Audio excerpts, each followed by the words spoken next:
Breaking news din ho ito, mga bossing. Oh, Vox Populi, PH. Oh, ayan yung nag-post. Ano na, Baste? It's official. The Game and Amusement Board has approved the 27th July boxing match between PNP Chief Nicolas.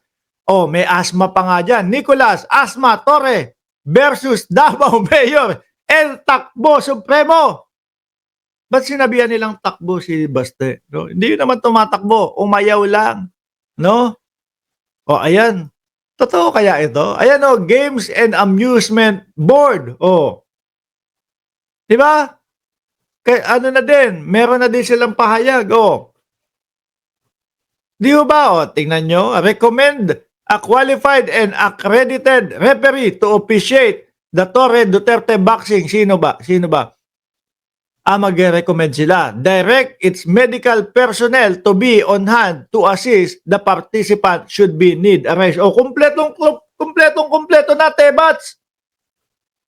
May referee. Merong mga first aid. No? Panigurado ko ho, mga kababayan, wala pa din ho ito.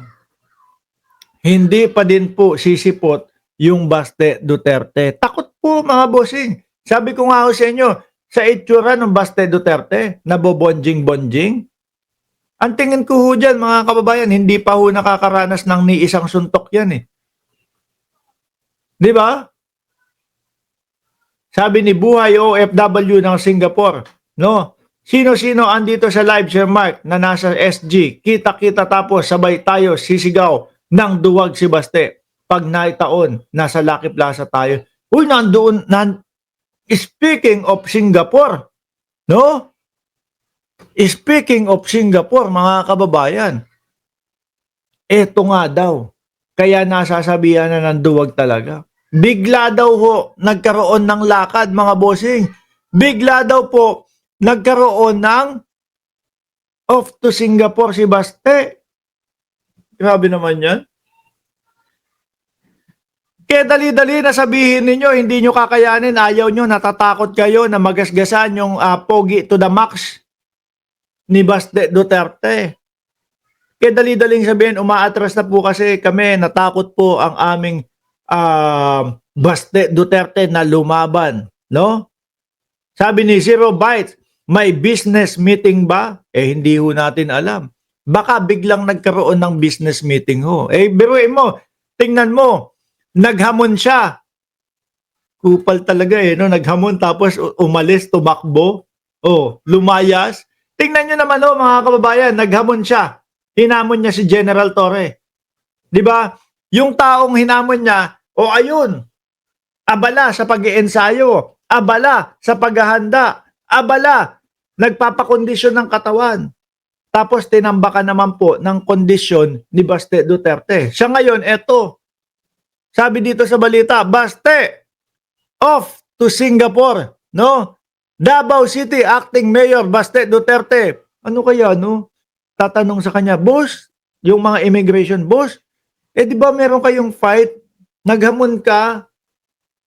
Takot lang nung mga nasa immigration tanong si Baste, no? Di ba naghamon ka? Bakit po aalis kayo ngayon? Ba't bigla pong merong paglipad ng Singapore?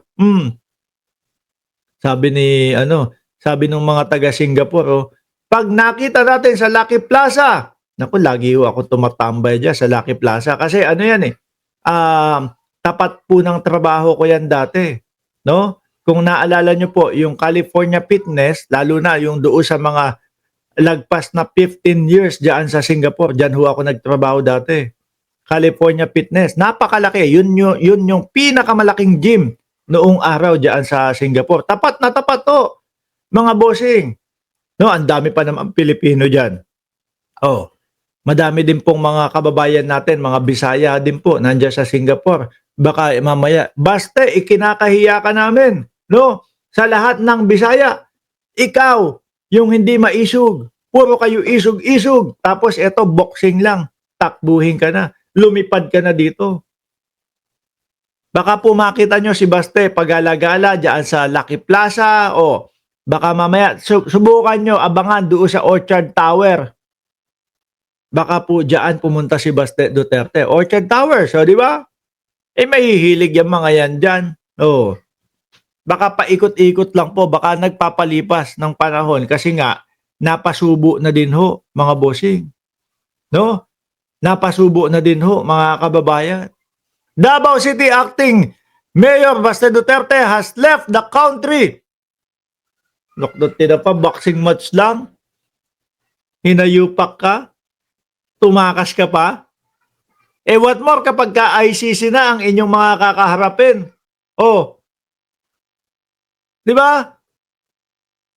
Has left the country to fly to Singapore based on intel from the Bureau of Immigration. National Bureau of Investigation Director Jaime Santiago reported that Duterte, along with his family and staff, flew to Singapore.